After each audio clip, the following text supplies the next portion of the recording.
to abductions, to killing, to destroying property, Nairobi Central Business, and they are continuing. We hope this matter of Gikomba in particular will now join this long list of people who must be adequately compensated. So we urge the people of Makueni, Kitui, and Machakos, where we are in this region, to really now do the necessary, come out. And as they do, we see there's a break kwa mvua kidogo. Andumezo vies bado kwa ukila niliambusi zina kiuo. Ondo bado kwa nambanga. Tukwenda kuwa andwangi ni mato iwene kiuo.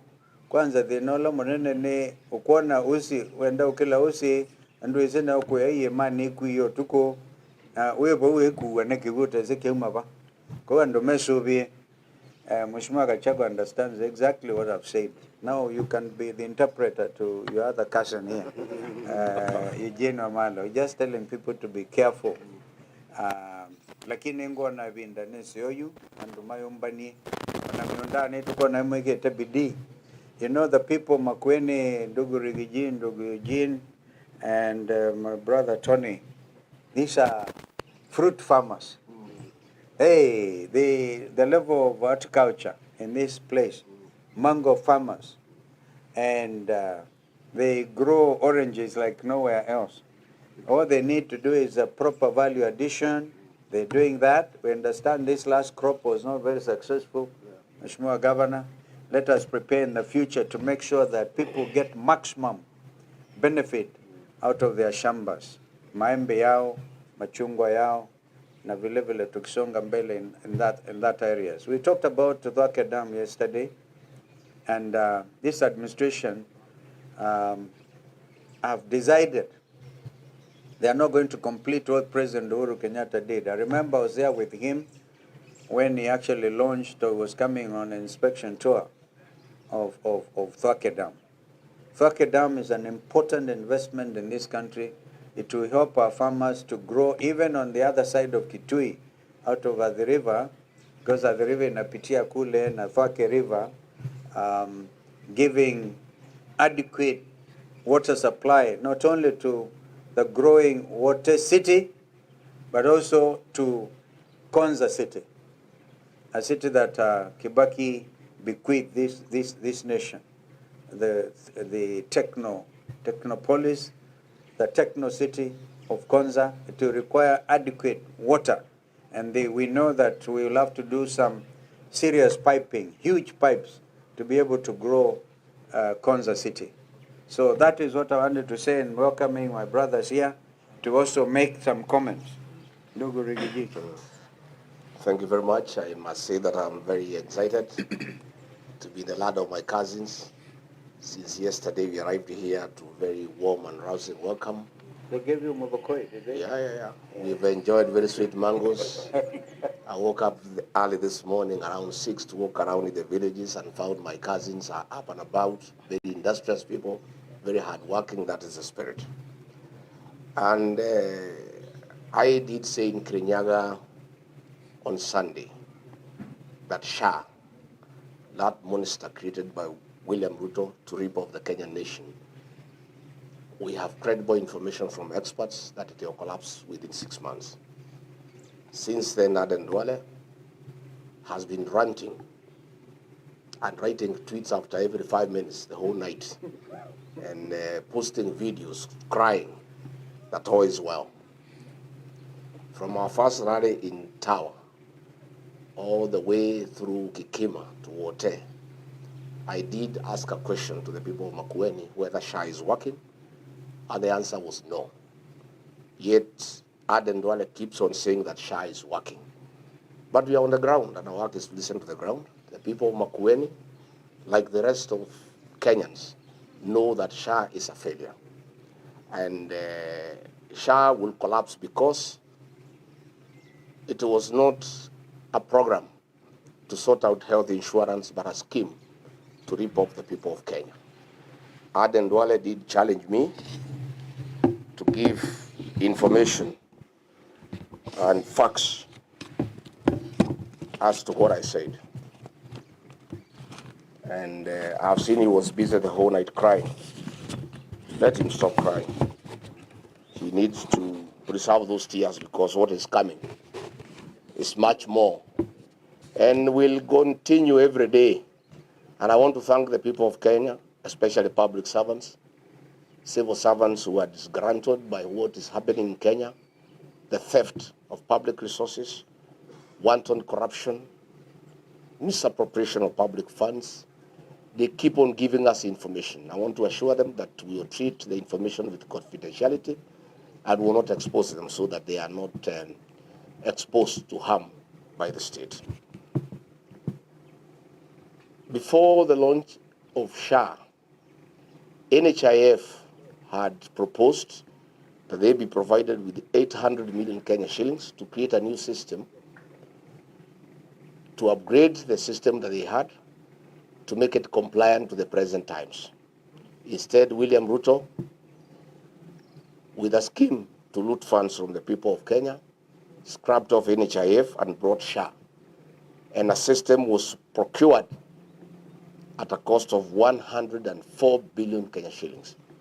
NHIF had indicated that they only needed 800 million Kenya shillings to upgrade the system. A consortium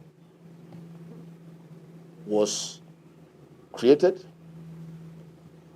and in this consortium there was Apero Limited with 59.85% shares. This Apero is associated with Adani. Then Safaricom Kenya Limited, 22.56%. Then Convergence Network Solutions Limited with 17.89%. Aden Duale did ask me to provide details from the registrar of companies showing that his name is not there. He thinks Kenyans are full. His name cannot be there. The director is Abdullahi Abdi Sheikh, who is a proxy of Aden Duale. Duale, you cannot ask us to produce a CR12 showing your name. We know you. Abdullahi Abdi Sheikh is the same with Aden Bare Duale. They are one and the same. This consortium procured the system from Savannah Informatics at a cost of 1 billion Kenya shillings. The rest of the money, 103 billion, was stolen by Ruto and Duale and company. The whole system costed 1 billion shillings, which is more or less what the defunct NHIF had proposed because they had put it at 800 million.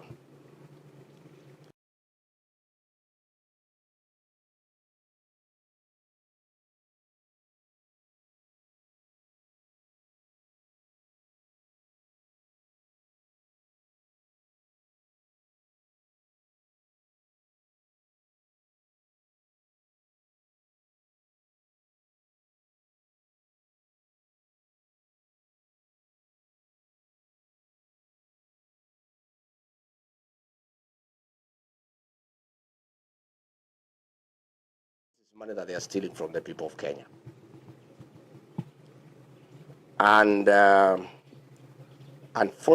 it's a shame that hospitals have rendered services to patients across the country have not been paid. And they are owed billions of shillings. But this company owned by Duale is paid on the 2nd of every month.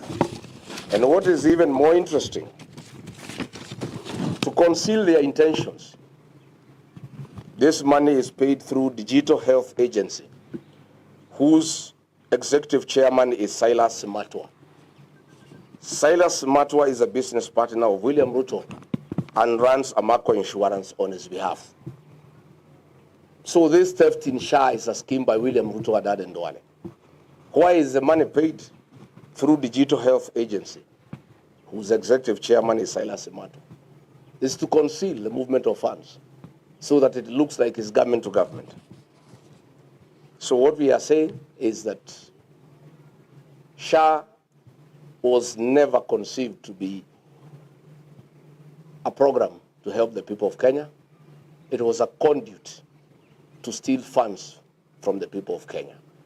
Kenyans are being taxed every day, and this money is being stolen by William Ruto, Aden Duale, and company through their proxies, Silas Matwa, and others. Again, I did talk about e-citizen, and I said when I was in office, William Ruto was very angry that e-citizen was in private hands, and he demanded that it must be brought under government control by the Ministry of ICT and the National Treasury. And he caused a lot of fury and demanded that that should happen. Little did I know this was a scheme to smoke out the owner so that he can negotiate with them. And when they eventually presented themselves, he demanded that they cede 80% of the company to him through a proxy called Linus Kipngetich. Again, Linus Kipngetich, who is now working in State House, holds 190,000 shares in Amaco on behalf of William Ruto. And it is him who withdrew 6.3 billion shillings in cash from Equity, from the e-citizen account. It's a shame that in Kenyatta National Hospital, patients pay for their stay there through e-citizen, but no funds are remitted back to the hospital to help the patients, to buy drugs, to buy reagents, and to buy food. Indeed, patients in Kenyatta National Hospital are not dying because of the disease that brought them to hospital, but they are dying for lack of food. It's a shame. So as we speak, we are excited to be here in Makueni because the people are resolute that they want to be part and parcel of the forthcoming liberation of the Republic of Kenya.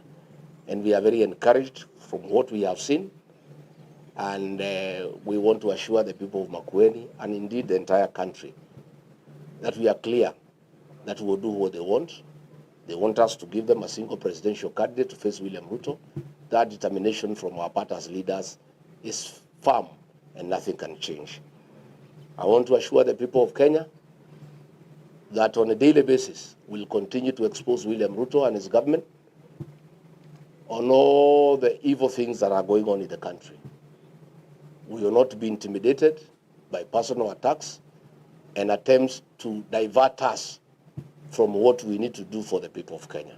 Finally, let me also join the Honorable Stephen Kalonzo Musyoka in expressing disgust and horror at what happened in the middle of the night at Gekomba.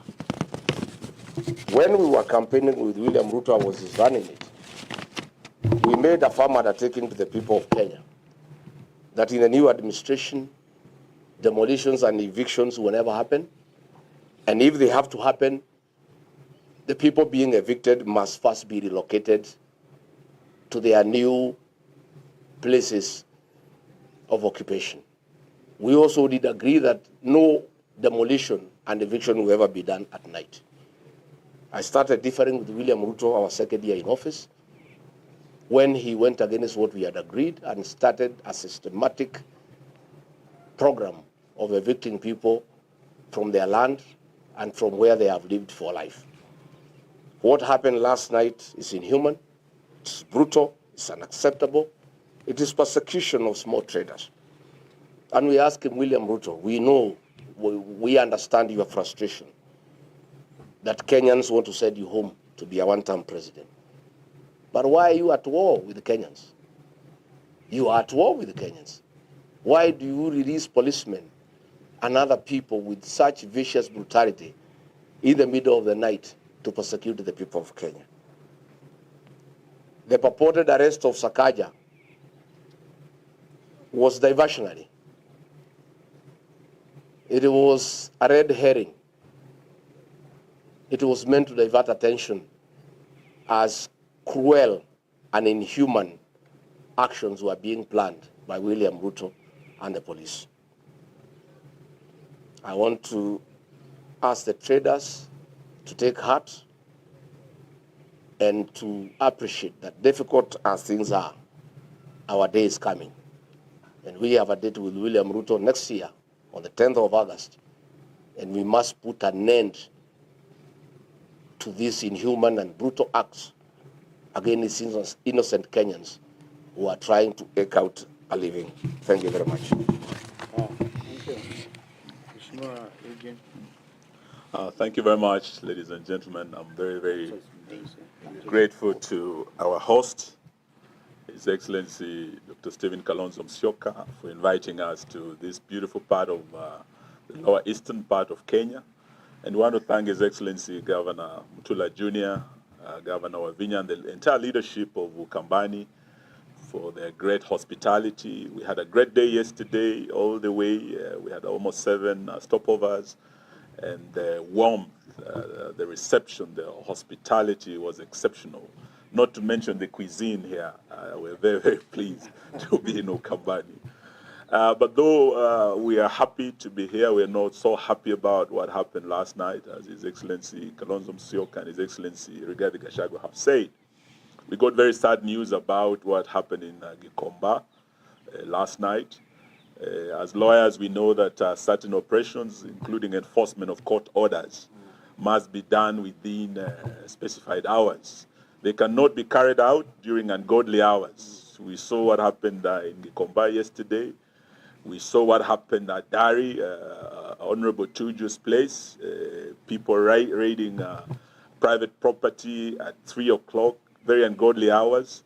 And all this points out, apart from what happened at Nairobi Hospital, a private enterprise being taken over by a so-called patron, all this points out to the need to reset this nation and set our feet back on the path of the rule of law and constitutionalism. That cannot happen as long as William Ruto is president. That is why we're all saying he must be one term so that we get our country back on track.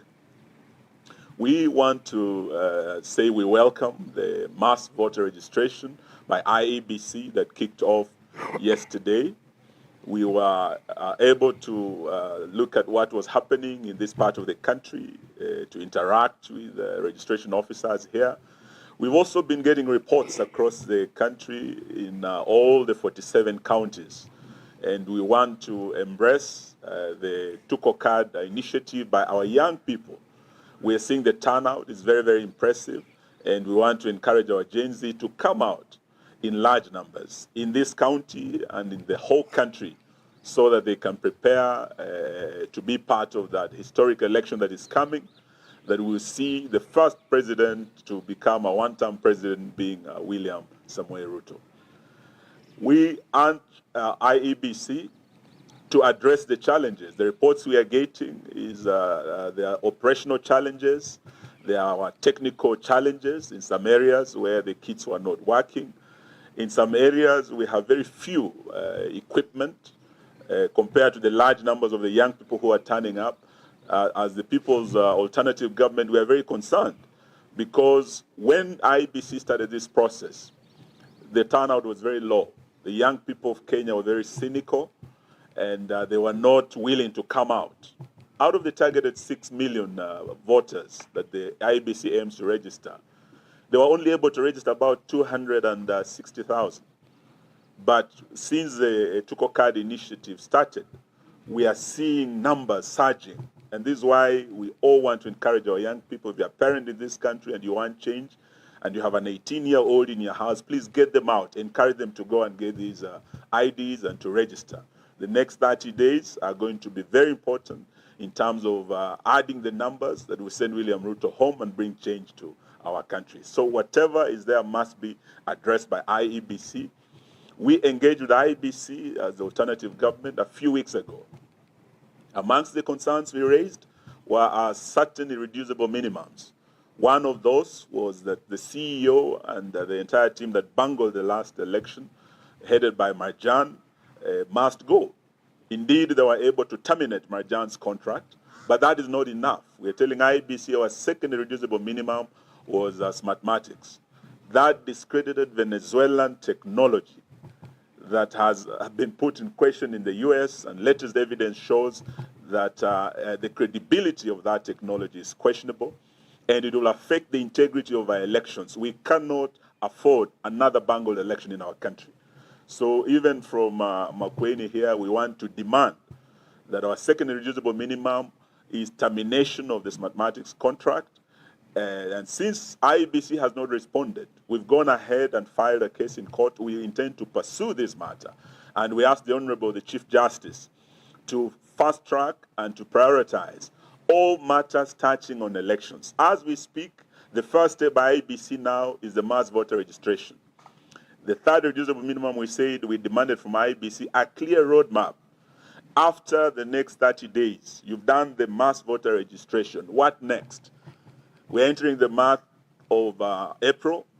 You had said by end of March, during our meeting, you were going to host a stakeholders conference where you will present to us a clear roadmap. Beginning 10th of August 2027, working backwards. There are constitutional timelines, there are statutory deadlines that must be complied with. So we would like to demand, even as you embark on this mass voter registration, Chairman Ethicon and your commission, that we must engage as soon as possible in the next 14 days so that we look at that roadmap, even as the mass voter registration is going on, so that we're able to address the concerns, not just arising from the exercise that began yesterday, but arising from our meeting and the concerns we raised at the alternative government. Indeed, I've listened to the Honorable Rigathi speaking about the matter of SHA. I listened and watched Honorable Duale speak last night, and I want to tell Bwana Duale not to trivialize the matter of SHA, not to reduce it to a banter between him as CS and the second deputy president.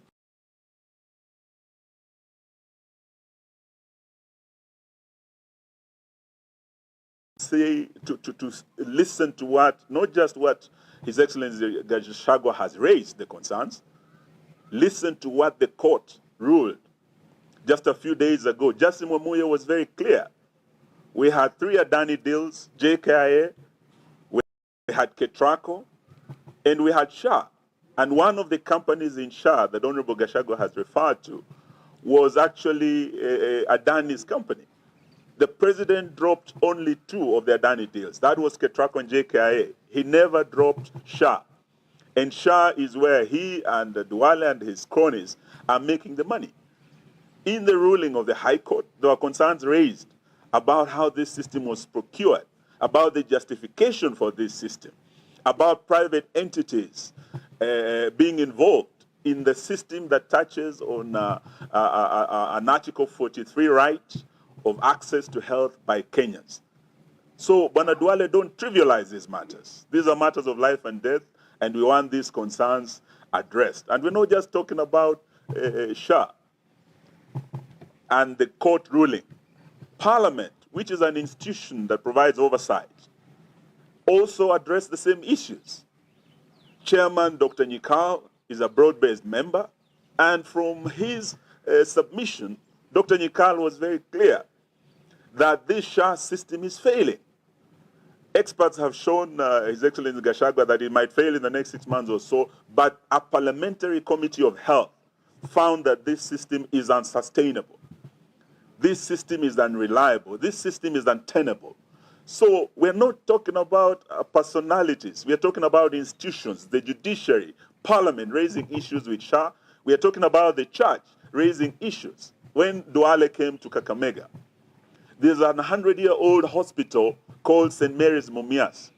It never failed during the colonial times, or Jomo Kenyatta times, or Moi, or Kibaki, or Ruto's time, or Uhuru's time. It failed when SHA came to town, a 100-year hospital. So we want to say, let this matter be addressed with the urgency it deserves and the importance it deserves. And we're not just talking about SHA. Bwana Duale, we know that even in mathematics, your name was mentioned. And in every system, whether it is SHA, where we are talking about 104 billion, mathematics, and you and Gulie have been mentioned. When we are demanding that this system the contract be terminated, we know your hand is there too. So don't just focus on SHA. We also know the wider role you have played as William Ruto's friend. Talk about integrity. How do you reduce a matter as important as a health matter to a family matter You want to attack Honorable Gachagwa's family and his brother's estate, which is a matter that has been handled by our courts under the Succession Act. And the president goes on to also trivialize the matter and talk about the Wamalwa Kijana estate that is before the court under succession case number 25-6 that is ongoing. It has a ruling by Justice Muchelule.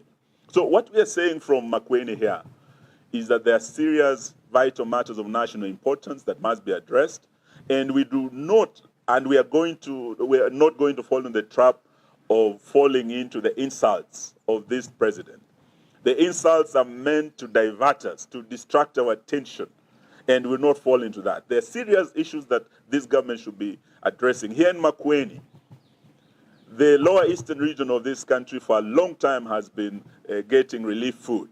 But we have a Vision 2030 project here, the Thwake Dam, that can transform this region of Ukambani into a new breadbasket. I was privileged as Minister for Water right here at this hotel to meet the Ukambani leadership. We went and launched Thwake, and we progressed that project to almost 80% completion by the time Uhuru and I left office. Since William Ruto entered, he has not done anything to progress to completion this key Vision 2030 project. We have 4 years to go to Vision 2030 ending. So stop trivializing matters, reducing these things into insults, focus on the real issues that will transform this county and this country and address the concerns that we have raised. Otherwise, Kenyans have decided, Bwana Ruto, you are going to be a one-term president. And it's not a bad thing. We want you to know that there are presidents who have left presidency and lived comfortably. Daniel Toroitich Arap Moi left presidency and he lived in this country. Mwai Kibaki left presidency and lived in this country. Uhuru Kenyatta is enjoying his golf after leaving office. It's not a matter of life and death for you to think sending you home one term will be the end of the world. It will not. Come 10th of August 2027, we are sending you home. Not because we hate you, but because of your failed policies in health, failed policies in education, the runaway corruption, the overtaxation of Kenyans. We have said, like other Kenyans, William Ruto, you'll be a one-term president. Thank you. Wonderful. Well, JB has just come in.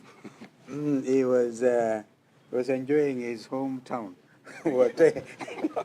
Thank you.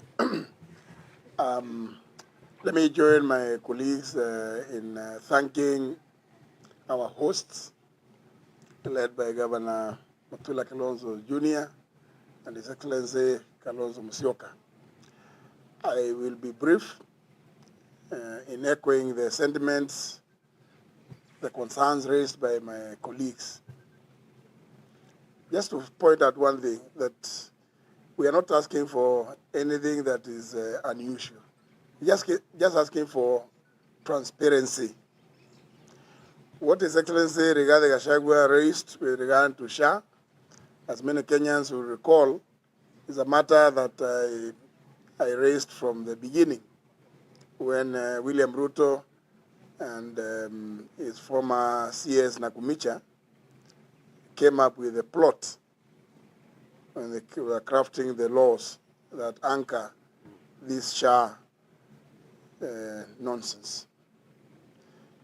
It is true that a lot is opaque, and as many Kenyans would know,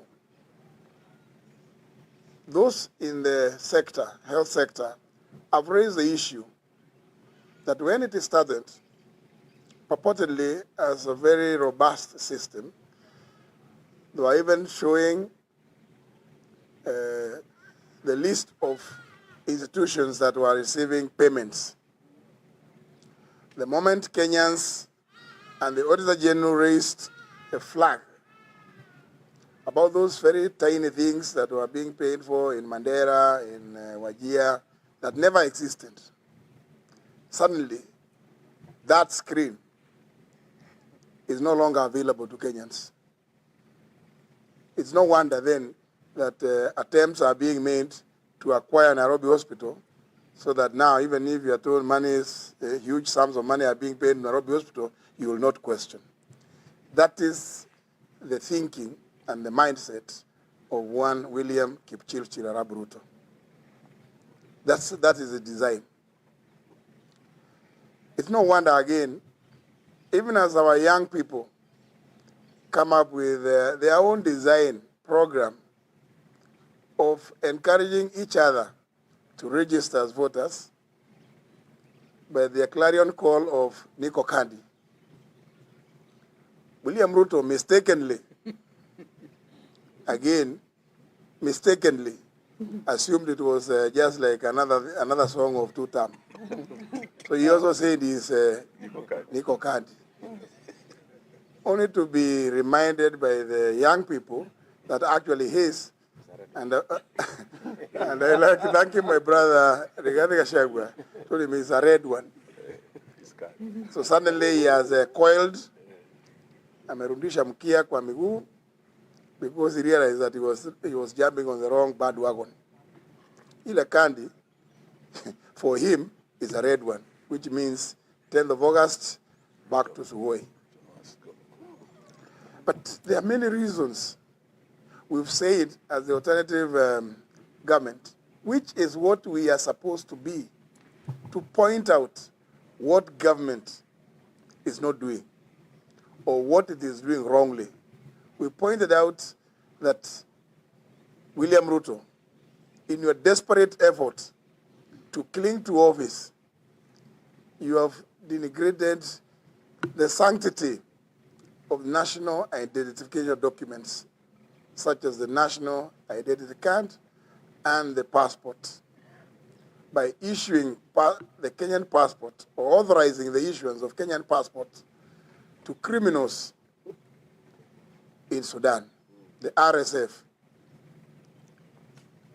We also know, as a result of your indulgence with the RSF, Kenyan tea farmers are now suffering.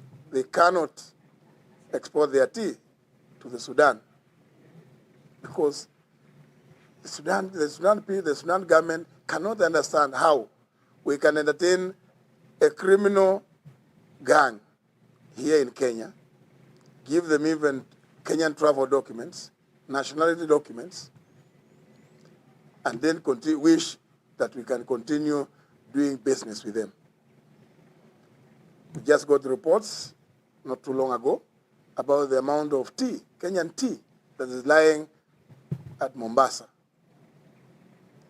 Now that there's a crisis in the Middle East, William Ruto, of course, would want to hide behind that crisis.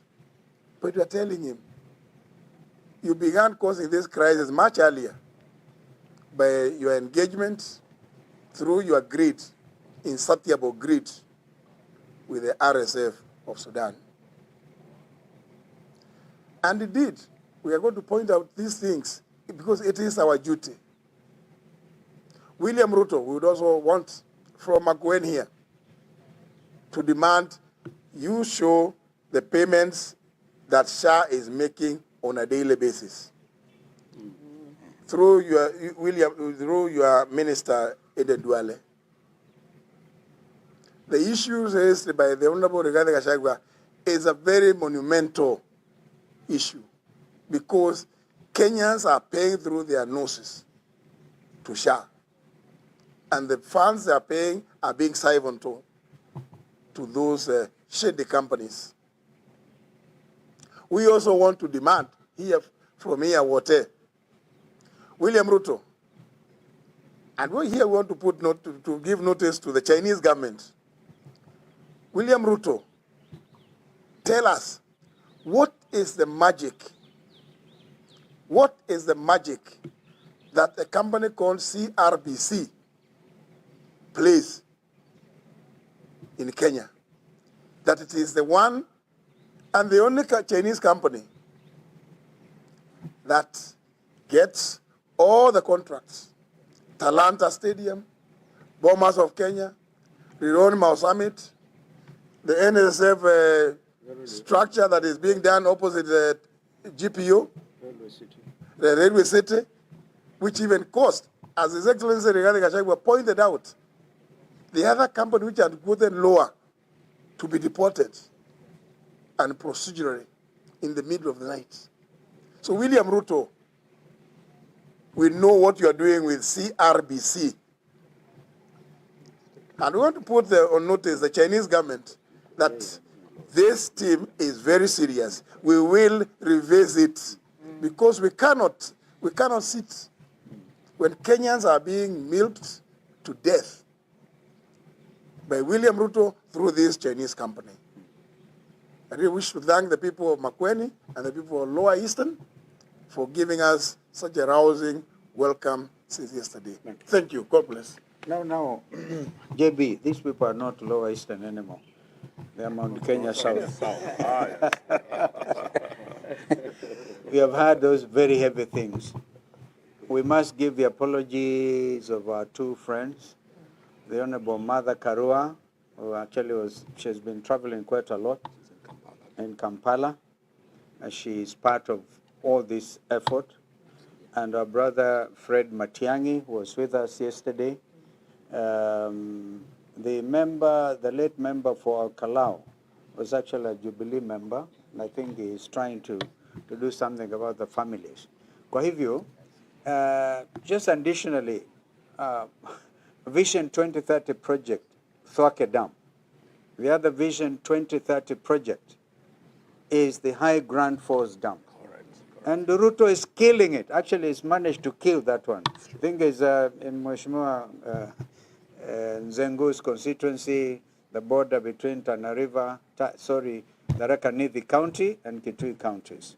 So if there are any questions, we recognize our friends here, Ben Momanyi, all the way from Nyamira. And of course, Jichopevu was with us yesterday. Malala. Hey, well done. Kijana mwingine wa Ingo. Thank you so much. If there's any question, we'll take it. Kama hakuna, tawashukuru. I think that was a very detailed briefing. I think it's very exhaustive. Yeah, very exhaustive. And in fact, the only thing, listening to Rigiji, Eugene, and JB, the only thing Kenyans may have now to think of is, do we wait until next year, or do we go to the streets now? Hey, imefika hapo. Thank you. Thank you very much. Thank you. Okay. Yes. Next one. What is your one question? Citizen TV.